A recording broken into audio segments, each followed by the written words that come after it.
Hi there, and welcome back to Knit If I Want To. I'm Andrea Maury of Drea Renee Knits, just trying to get my questions where I can see them. This is a little weekly Q&A where I try to answer some of your questions, usually about knitting, sometimes a little spinning, sewing, life, baking. Nah, I've never answered any baking questions, but I did used to be a baker.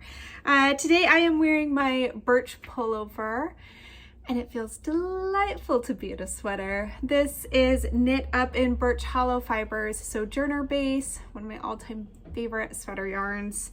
You can obviously use it for things other than sweaters. I just happen to really like it for a sweater. It has held up so well and is so comfy. So there we go. Let's get into some questions. I'm actually going to take a quick sip of water. Hopefully you have maybe a cozy beverage, maybe some coffee or some tea. Actually sounds really delightful right now. Okay, let's do it. So, question number one. Oh, wait, here. I've just knit the Andrea cardigan from worsted and am at the finish line, but need to sew in the pocket liners. Is there a way of doing this so it doesn't show on the right side? Thanks so much. So I have gotten this question a few times. I do have a few sweater patterns that have pocket liners that need to be sewn down. I just use something like whip stitch. And what I like to do is just kind of pin the pocket liner in place so that it doesn't get overly stretched out or scrunched up, so it's pretty even. And then I use the same color yarn, if possible, that I knit the sweater out of to whip stitch that liner in place. So whip stitch is where you just kind of go, you know, in to the pocket liner, let's say, like under the edge of the pocket liner, through part of a stitch on the actual sweater, and you just wrap it back around and you keep going around like that.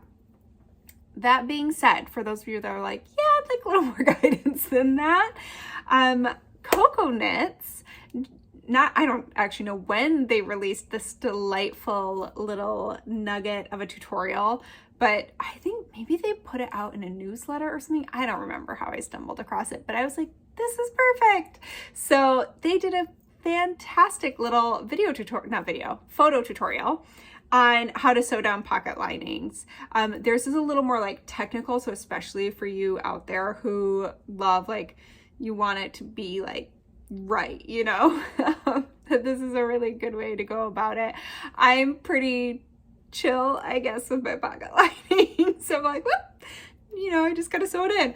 I don't think about it too much, but I know it can be really nice to have like proper something to look at so you feel like you're doing it right. So I am going to put this link down below. So for anybody new here, this is a video podcast where I try to answer questions, and as I go along I might mention helpful little links and things like that, so I always pop them down below. So here's the video, and then down below here it should say something like I'll knit if I want to, episode 78 I think we're on, and then a lot of times there's what it says show more, so you tap that and the whole thing will drop down. The whole description box in there is all the questions I've answered, along with any links I mentioned during the episode.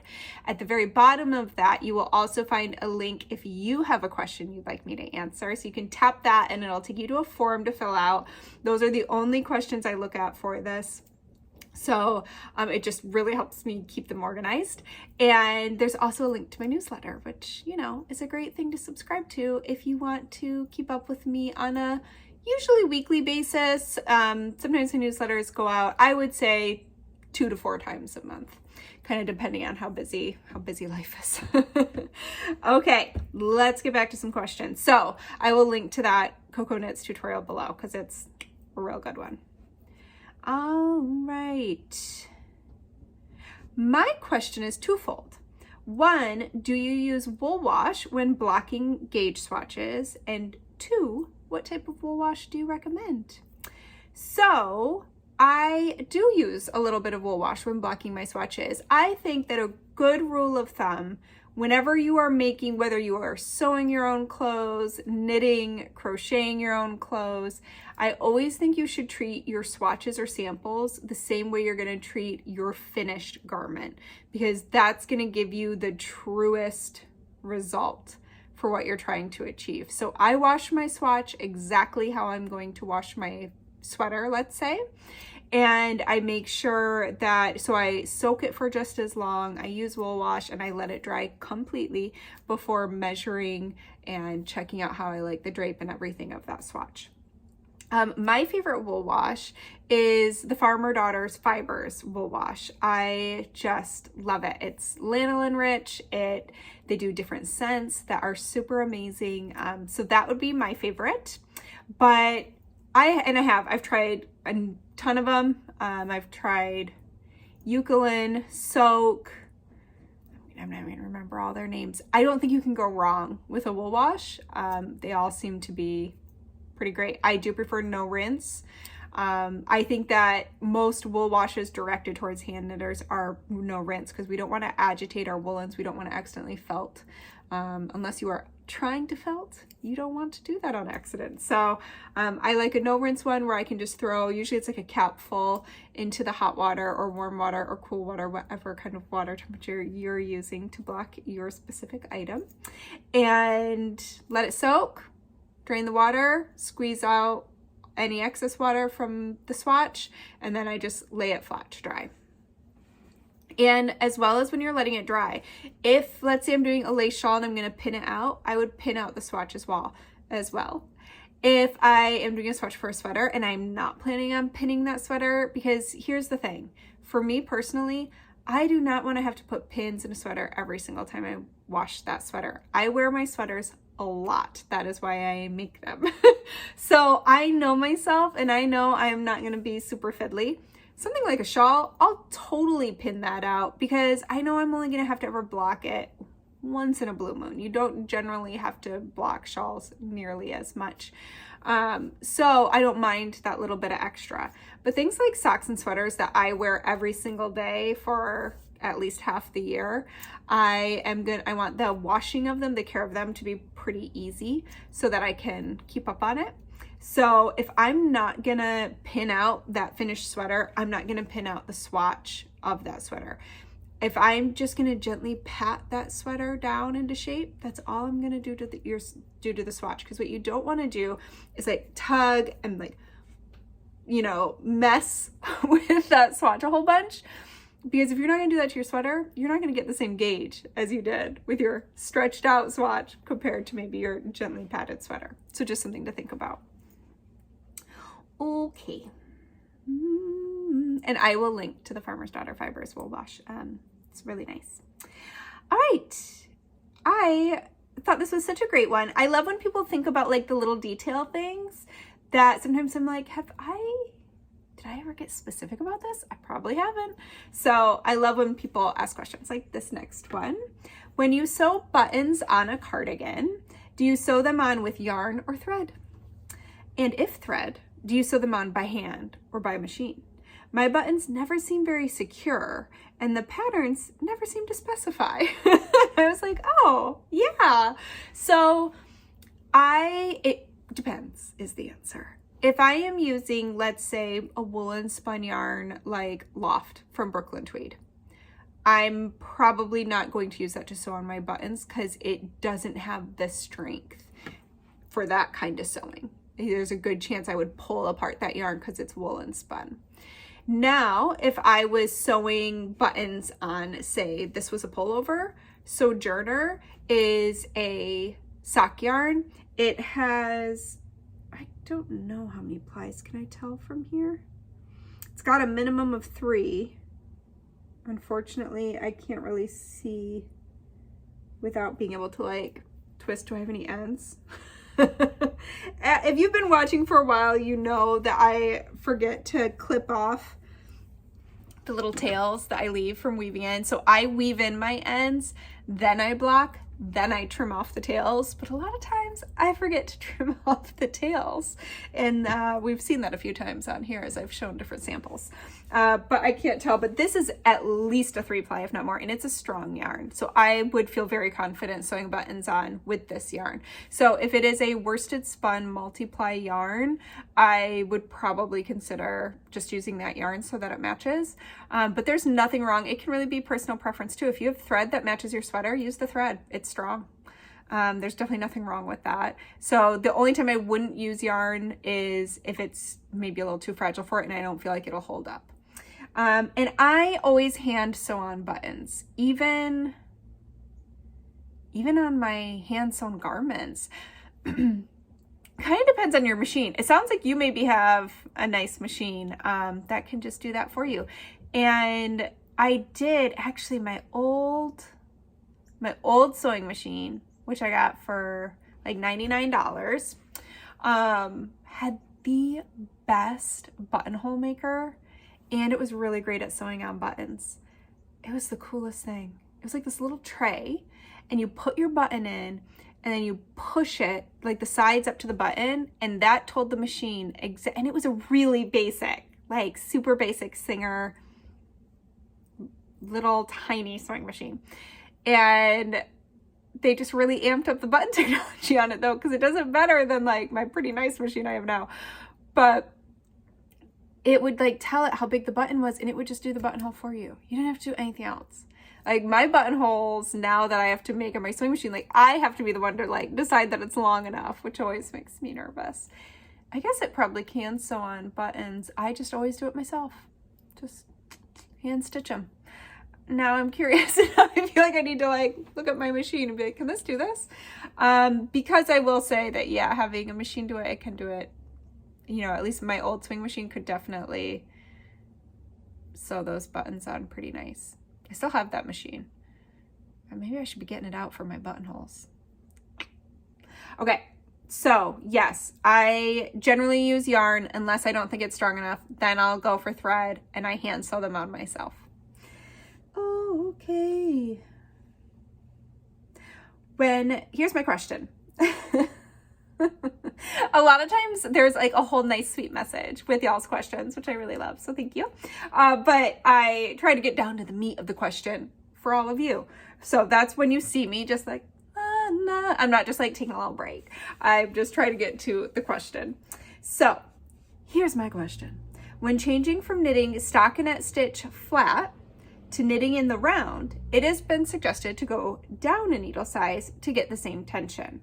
Does that mean, for example, that you would go from a 4mm to a 3mm, or from a 4mm to a 3.75mm? Second one. So you only want to go down one needle size. So not a whole number, just one needle size. So if you do millimeters for your needles, you would go from 4 to 3.75. In US sizes, if memory serves, that is going to be US 6 down to a US 5. But here's the caveat. Just because a pattern suggests you do that doesn't mean your gauge will work out that way. So I do really recommend still keeping an eye on your gauge and making sure it still matches. So knit a little bit and check it, or better yet, do 2 swatches at the beginning of your project, 1 flat on your bigger needle, 1 in the round on your smaller needle, and make sure that those gauge swatches match each other so that you know, do I need to go down a needle size? Because we don't all knit the same. It's definitely a great rule of thumb. A lot of us generally, we knit tighter in the round than flat because knit stitches use less yarn than purl stitches. So when we are knitting in the round, we're knitting every row, every round, where when we are knitting flat and stockinette stitch, we purl every other row. And so we all should use a little bit more yarn, which means our fabric, our gauge is going to be a little bit bigger. But it's just always good to check because you are unique and you never know what might be right for you. So I also like another one that I personally feel is true for most knitters is that when we go from knitting large circumference to small circumference, we tend to tighten up in small circumference. So I often will recommend that knitters go up a needle size when they're going to do small circumference compared to the, like, so for instance, when they're working the body of their sweater and then they go to work the sleeve, they tend to tighten up. And so I say, okay, go up a needle size for that. But those are just great tips. You always want to make sure that it's still true for you. Because not all tips will work for everyone, but it can be really great to learn them if that is an issue you're having. Same with like color work. Most people knit color work a lot tighter than regular stockinette stitch. So they would want to go up a needle size for the color work. And again, it's just one needle size, not whole number. So if you are using the metric system, don't jump 3, 4, 5, go into all the little sizes in between. Okay, so, hello. I am wondering about spinning different fibers together. I have many, many single braids of fibers, and many of them would look beautiful together. However, they are different fibers. What are your thoughts about spinning different breeds together? So, I'm all about it. This is one of those ones where I'm like, should I be answering this question? I don't know, but I'm gonna. So, there may be some pro opinionated spinners watching that might want to throw their feelings below, but I personally really enjoy mixing different fibers together. I think it obviously depends what you're trying to achieve with your yarn, right? But for me, spinning is learning and experimenting.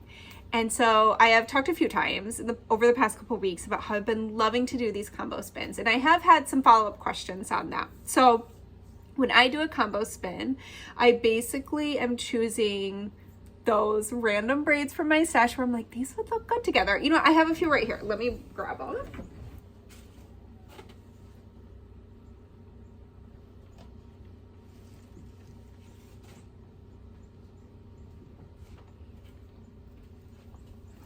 Okay, so I showed last week, and I think maybe the week before, the combo spin I'm working on, the standard 3-ply. I'll definitely show that off once it is completely done. But that one, for instance, is an American wool blend, which has pretty long staple length, Corriedale, long staple length, and the other one I'm pretty sure was Rambouillet, which had much shorter staple length. The other two were crimpier and a little stiffer, I guess, more wiry, like coarser, where the Rambouillet was very soft, almost a little slippery, shorter staple length. So I loved spinning all three of those singles one after the other onto their separate bobbins, because it also just got my brain really working and thinking about sometimes when sorry, I'm jumping all around. So I tend to want to do big spins. I like to do a lot of yardage. I'm like, I want to spin for a sweater because it's the knitter in me. It's the designer in me. I always want to have enough yardage for whatever I may want to make. So it's hard for me to turn that off even for spinning. I tend to be like, well, especially because I'm like, I won't be able to repeat it. Like, I won't ever have that same braid or the same fiber from that sheep from that season. So anyways, this is how I think as I spin. I just realized I have another combo spin right there. I want to pull down that I have shown y'all in the past, but it's one of my favorites. So what I loved about doing those three together was seeing like, wow, these two are pretty similar. Like, I think in that American wool blend, I bet there's some Corriedale in there. I don't know what's in there. There's no specifics on the braid. But as I mentioned in last week's episode, it took me, I think, about a year to feel really, really comfortable adjusting my wheel for me and the fiber I was using. And so doing my most recent combo spin, I loved seeing how much I finished with. I think I did the American wool first, and then I switched to the Rambouillet, and I was like, whoa, I totally have to change the settings on this wheel if I'm going to spin something similar, if this single is going to be similar to my other one. And how I just had to adjust like my drafting, everything. And it was really fun because it just, I don't know, it kind of like lit up my brain. So I 100% think you can mix fibers, and I think it's really fun to do that.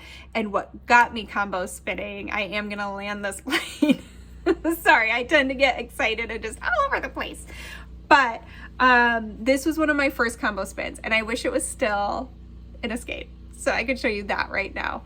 But I have shown it on here. If you go to my previous episodes, you can, I just love it so much. You can see it when it was a skein. I definitely posted a picture back on Instagram too. It's very moody.